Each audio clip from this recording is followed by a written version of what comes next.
Will AI improve our lives or exterminate the species? What would it take to abolish poverty? Are you eating enough fermented foods? These are some of the questions we've tackled recently on The Next Big Idea.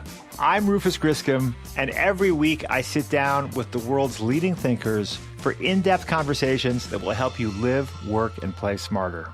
Follow The Next Big Idea wherever you get your podcasts. Did you know that small and medium businesses make up 98% of the global economy, but most B2B marketers still treat them as a one-size-fits-all? LinkedIn's Meet the SMB report reveals why that's a missed opportunity and how you can reach these fast-moving decision makers effectively. Learn more at linkedin.com/meet-the-SMB. Hello, my friend, and welcome to another episode of Negotiate Anything. Thanks for spending time with us today. It's listeners like you in 181 different countries that have made Negotiate Anything the most popular negotiation and conflict resolution podcast in the world. I'm your host, Kwame Christian. I'm a business lawyer, mediator, professor, and the director of the American Negotiation Institute. Before we get started, I have two quick questions for you. Is negotiation a critical part of what you do? Do you need to resolve conflict and persuade at work? If you answered yes to both of those questions, visit our website to learn more about our negotiation workshops. We've traveled the country working with professionals just like you, and we'd love to have the opportunity to work with you too. Check out the link in the description to learn more. Pam, thanks for joining us today. Thank you for having me, Kwame. It's a pleasure to be here. Yeah, it's a pleasure to have you. So how about you get us started by telling us a little bit about yourself and what you do? Absolutely. So my name is Pam Marmon, and I founded a company called Marmon Consulting, which is a change management consulting firm. We help companies transform. I have been in this space of change management for over a decade, working with Fortune 50 clients as well as smaller startups and nonprofits. And I absolutely love the process of transformation that leaders guide their organizations through. I'm extremely passionate for it, and I'm so delighted to have this conversation with you today. Yeah, and we're excited to have you. Rumor has it you have a book that's come out recently. Yes, I just published a book called No One's Listening and It's Your Fault.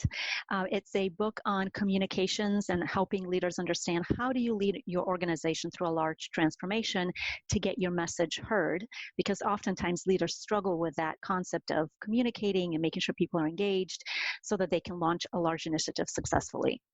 That's exciting, and some companies I've heard this a little bit that now in 2020, early 2020, some companies are experiencing change.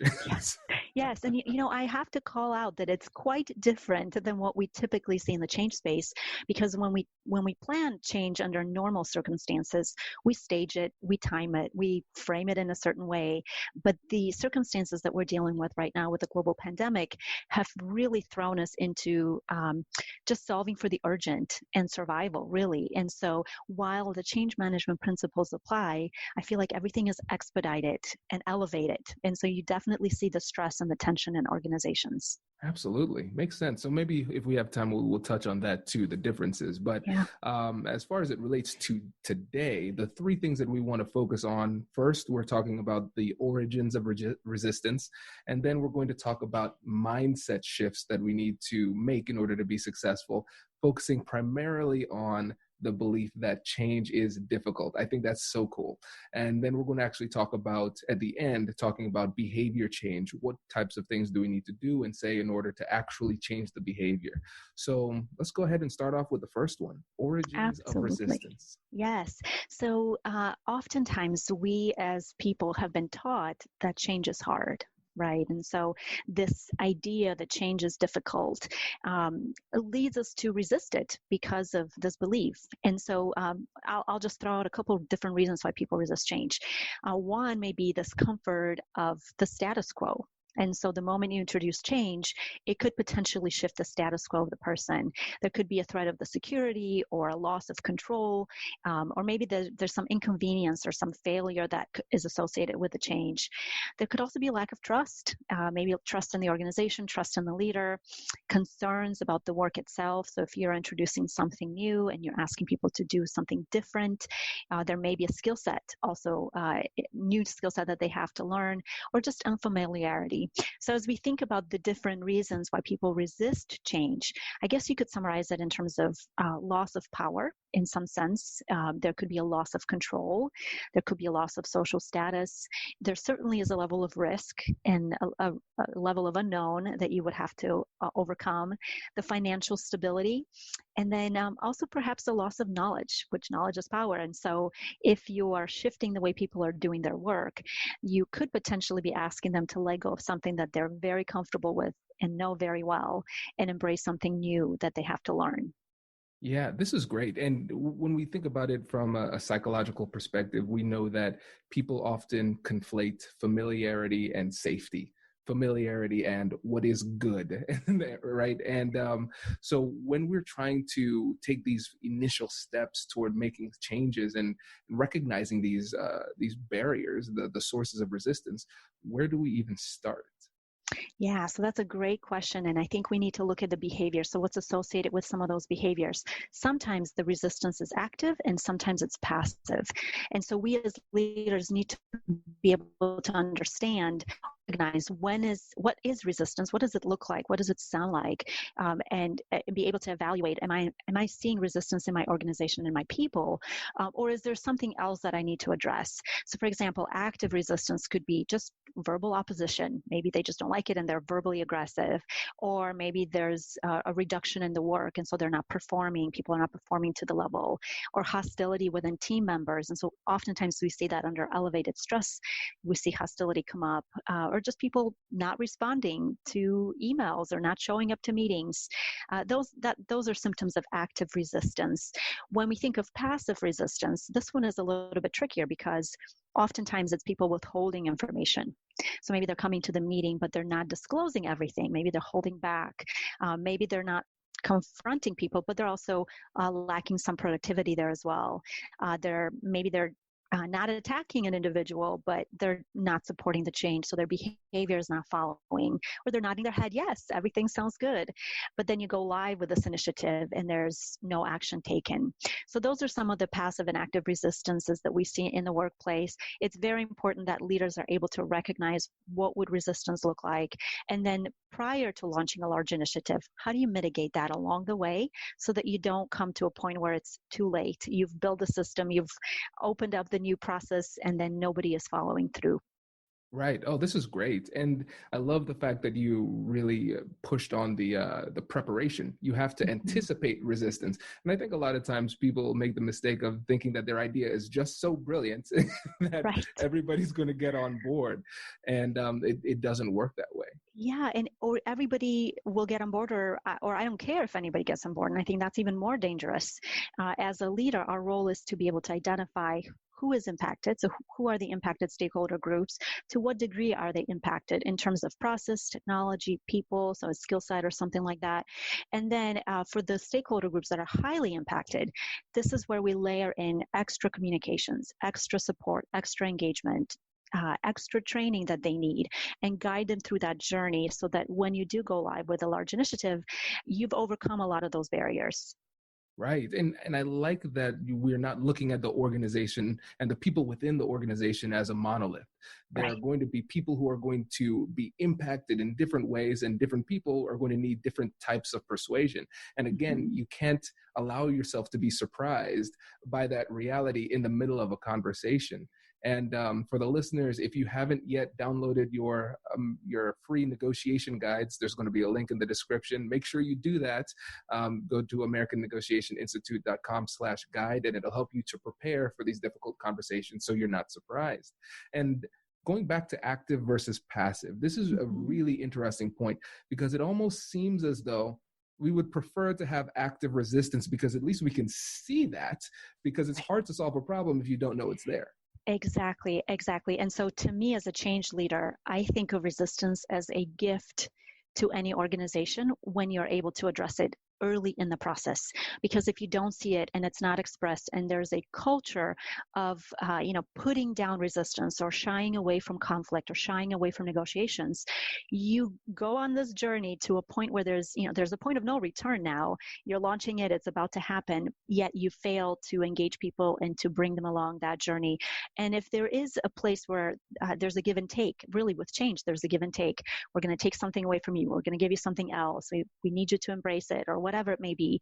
We have to be mindful of the people, and we can't forget that there are individuals involved who are motivated by different things, yet not quite different. So if I can reference Dan Pink's motivation theory, I think this is really fascinating as we think about change.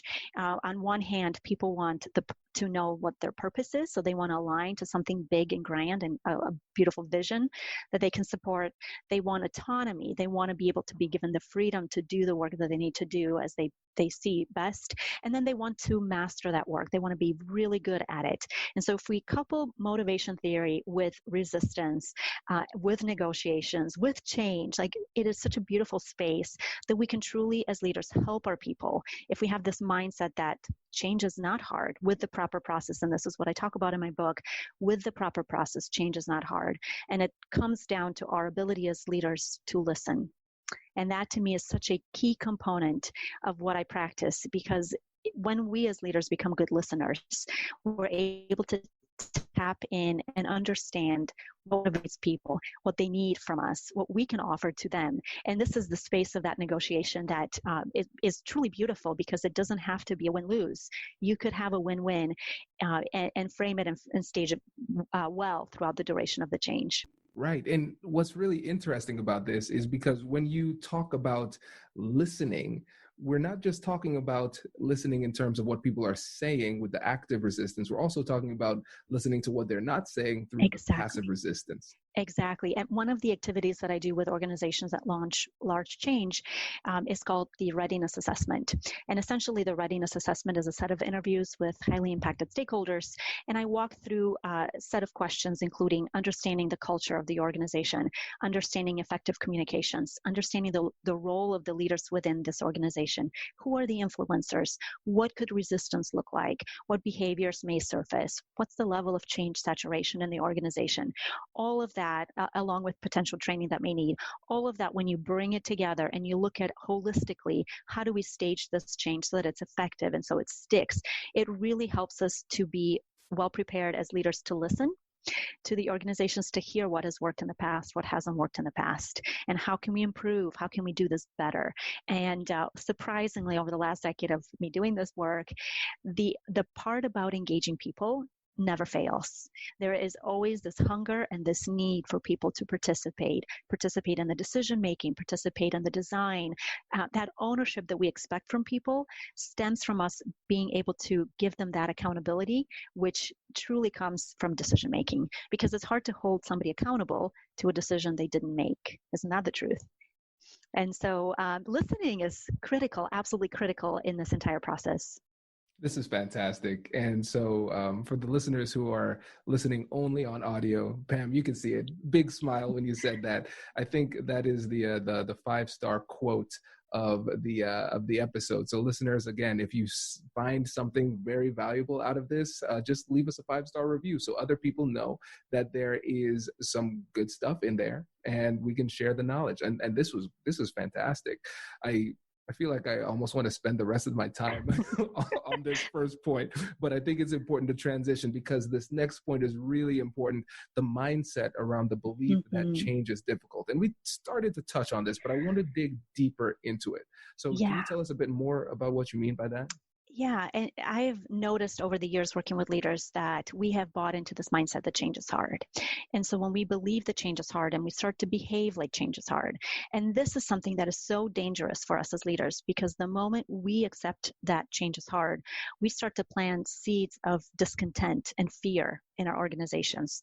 But if we believe that change with the proper process, change is not hard, that we can overcome any potential challenges that come our way, we start to behave like that. And leaders model behavior. And so this is a critical component that I'm so extremely passionate about. I have notice that there's a significant amount of fear when it comes to change.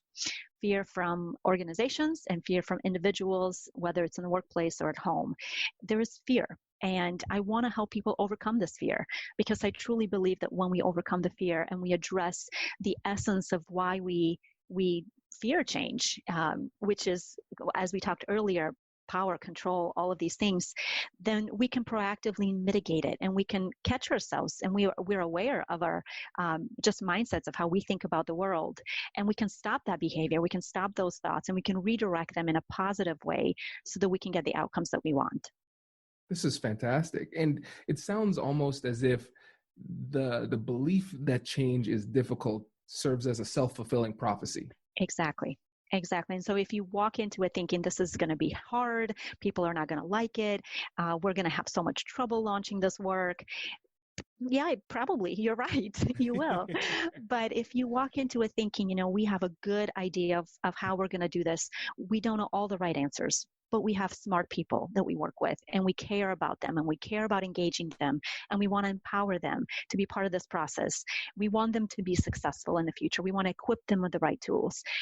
As leaders, we start to put these things in place so that success comes from every level, not just our own interpretation of what success would look like, but for every single stakeholder. Does your company invest in professional development training? If you believe your team would benefit from a negotiation workshop, all you need to do is go to our website, fill out the workshop request form, and then we'll set up a time to connect. Our workshops are completely customized to reflect the specific and individual concerns faced by you and your team. Our calendar is filling up quickly, and we even have workshops scheduled for next year. If you think you might want one, I suggest reaching out soon so you don't miss out. Click the link in the description to learn more. And now, let's get back to the episode. Small and medium businesses don't have time to waste, and neither do marketers trying to reach them. On LinkedIn, more SMB decision makers are actively looking for new solutions to help them grow, whether it's software or financial services. Our Meet the SMB report breaks down how these businesses buy and what really influences their choices. Learn more at linkedin.com/meet-the-SMB. That's linkedin.com/meet-the-SMB. That makes sense. And so let me play a little bit of devil's advocate here. Sure. So how do we reconcile the potential of creating this self-fulfilling prophecy by believing change is more difficult than it actually is? And then the other side, the other extreme, which might be maybe not recognizing the pitfalls or challenges that could be coming your way. How do you balance those two things? Yeah, so I balance it with the proper process. And so if you have the process and you trust the process and the process works, then you can put in place the elements to lead to that successful outcome. In itself, without the proper process, without the tools, without the activities, yeah, you're going to stumble. There's definitely pitfalls in this journey. But if you put healthy practices in place, such as leaders are engaged, leaders understand what's changing, and they're able to advocate it across their different departments, so across the organization, that is a healthy activity to do. If you can align on the vision, that is a healthy thing to do. That's part of the process. If you can identify the proper communication channels so that you're doing push communications and pull communications. So push will be in the form of emails being sent out, and a pull communication would be discussions and conversations and those organic dialogue that has to happen within an organization. That is a healthy process. And so in the book, I talk about the process of putting all of these things together so that you can be successful and you're not blindly walking into a transformation thinking all is well. That is not wise. But if you can assess where the potential pitfalls, both organizationally and also within that project, you can truly prepare for them. And I guarantee you, it will not be perfect. Nothing is ever perfect. And it's certainly in the change space, but it will be much, much better than if you hadn't done the activities themselves. This is great. And I think especially that last point that you made there about the fact that there will be some challenges, I think that's really important for people to understand, because a lot of times when we make the mistake of underestimating the amount of resistance that we will face, when we do face that resistance, we say, wow, I'm failing, I'm done, I quit. And so an important part of the process is anticipating the resistance, feeling it, and saying, okay, great.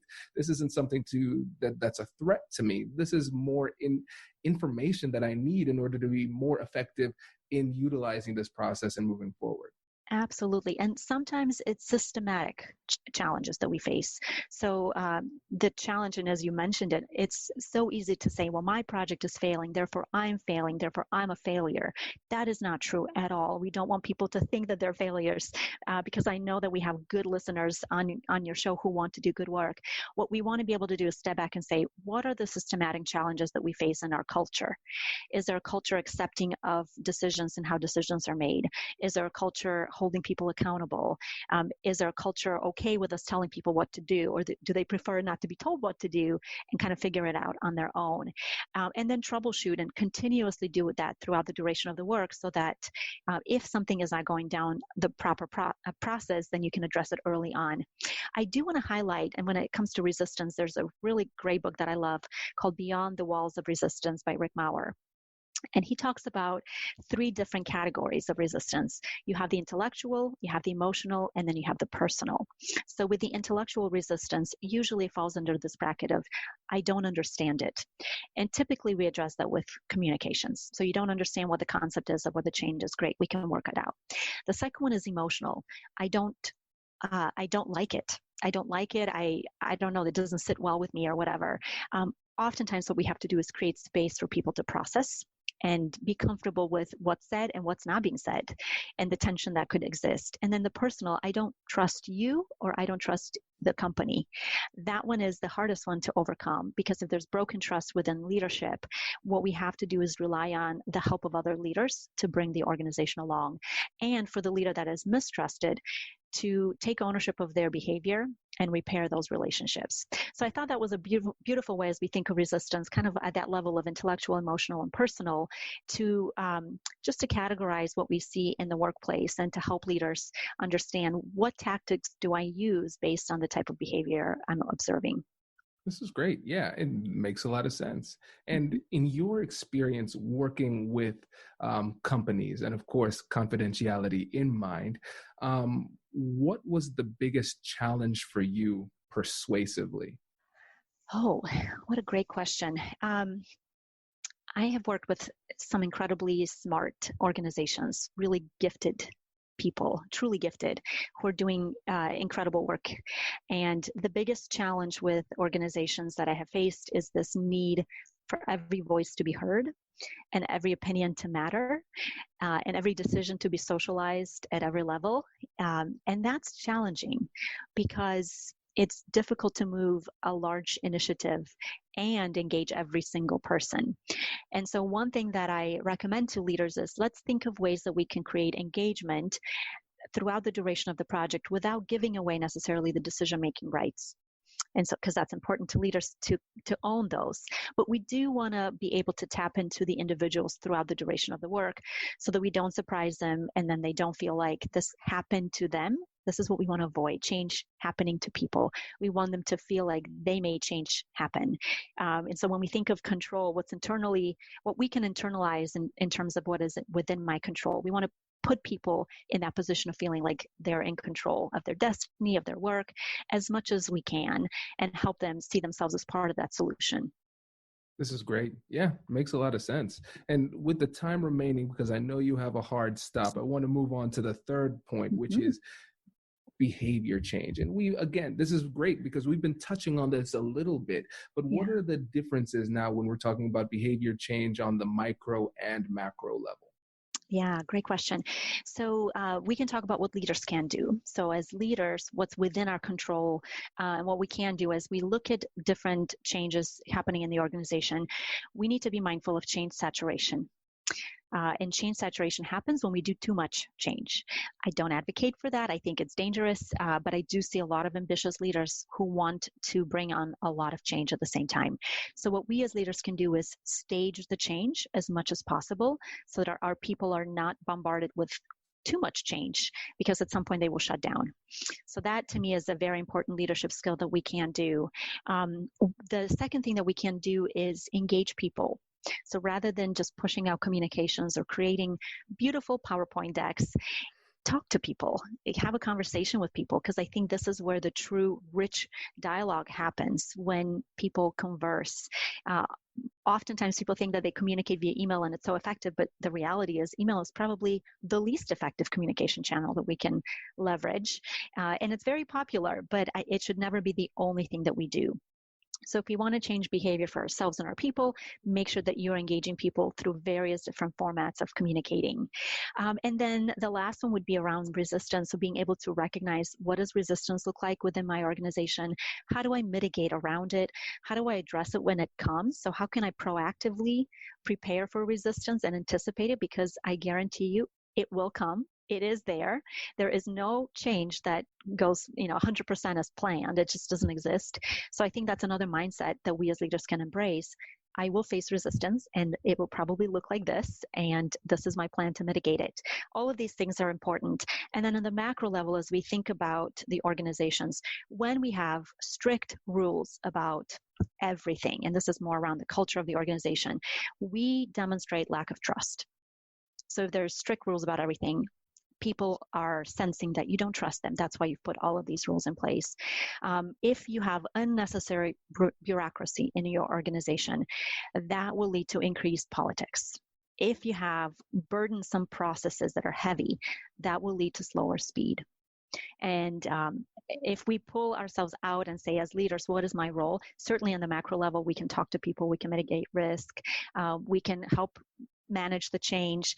But on the macro level, if we can help the organization to allow people to flourish in their gifting in the right place so that they're thriving, that has significantly more impact long-term for the organization. I think this is where leaders truly get to add value to the people that they serve. Makes a lot of sense. And I really like that point about where there are too many rules that signifies a lack of trust. And the people who find themselves under that regime with all of those rules, they don't feel empowered. And then Exactly. The people who are placing these rules in place, they clearly don't have a lot of trust or faith in the people's ability to operate without strict controls. And so let's say hypothetically, I don't think there are any of these in my audience, of course, but hypothetically, if there is a leader who likes to have those strict controls, and they may have gotten some feedback in the past about the tight reins that they have on people, what are some things that they can do internally? I'm talking psychologically, emotionally, to help them feel more comfortable releasing a little bit of that power to their people? Yeah, that's such a great question. So I would say the first thing would be awareness.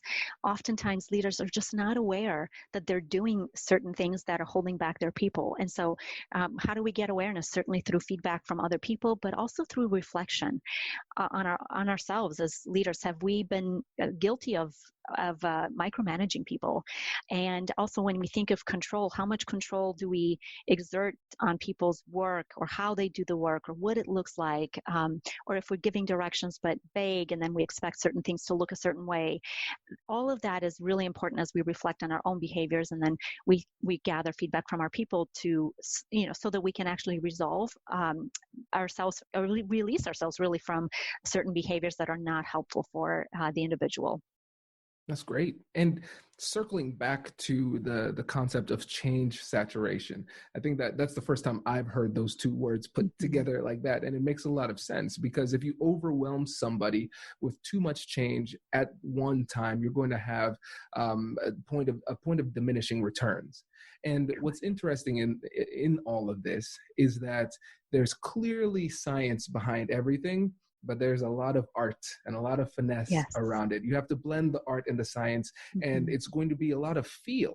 And so sometimes you might have an ambitious plan, but let's say you are aware of the concept of change saturation, and you say to yourself, I don't want to push too far, but this should be just right, just in that Goldilocks zone. But then after 3 months, 4 months, 5 months, you realize people aren't handling this very well. Mm-hmm. Now, how as a leader do you adjust your strategy while still saving face? Yeah, so empathy has a lot to do with how leaders respond, because if leaders who are empathetic and listen to their team members, and especially right now in the midst of COVID-19 and everything that we're facing, the layers of complexity and the layers of change for individuals are enormous. At home, parents who are homeschooling their kids all of a sudden, not being able to connect with their teams in person and all of the remote work that's happening, and just how our world has shifted has added a level of just mental capacity that people are hitting. And so what's important, and my advice to leaders would be, have those honest conversations with your team and just ask, how are you doing? Where are you at? How are you balancing your responsibilities and the demands that we've put on you?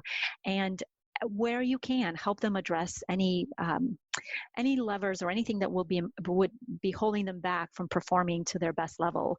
Certainly around workload, if you can, or performance, or if there's any help that you can get for individuals, I think that will be really helpful. But empathy is truly the key to demonstrate that you as a leader care about your people, you care about where they're at, and you want to meet them where they're at. And it's very likely, and this is very important, leaders are people first, they're employees first. And so leaders also go through that process. And what we see is this rush, like we just want to rush people through the emotional piece. And we forget that leaders are people. And at the end of the day, they have their own change curve that they have to overcome.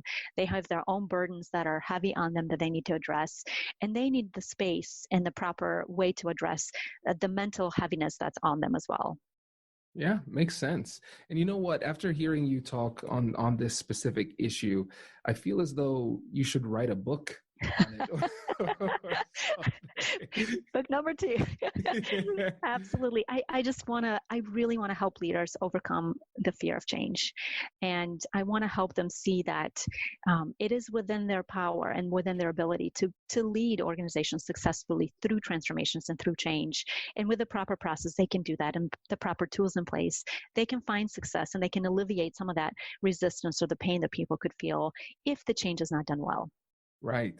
Yeah, this is great. So listeners out there, if this is something that you are struggling with right now, or you're just curious, I'm genuinely curious about this topic. This is great. So check out the book. Pam, again, let them know about the book, what it's called, where they can get it, and so on. Absolutely. The book is called No One's Listening and It's Your Fault. Here's a copy of it. You can find it on Amazon, and also you can reach out to me through LinkedIn or marmonconsulting.com. Fantastic. Pam, thank you again for coming on the show. We appreciate it. Thank you, Kwame. Thanks for having me. Congratulations! You've just joined an elite club. By listening to a full episode, you're now officially on the Negotiate Anything team. So welcome aboard. What most team members do is they subscribe to the podcast because that allows them to automatically get the latest episodes of the show. The best things in life lie on the other side of difficult conversations. Keep learning, keep practicing, and keep getting better. Your relationships will improve, your career will soar, and you'll have the confidence you need to get the most out of these crucial conversations. Again, thank you for joining the team. We're excited to have you, and I will see you in the next episode. I'll catch you later.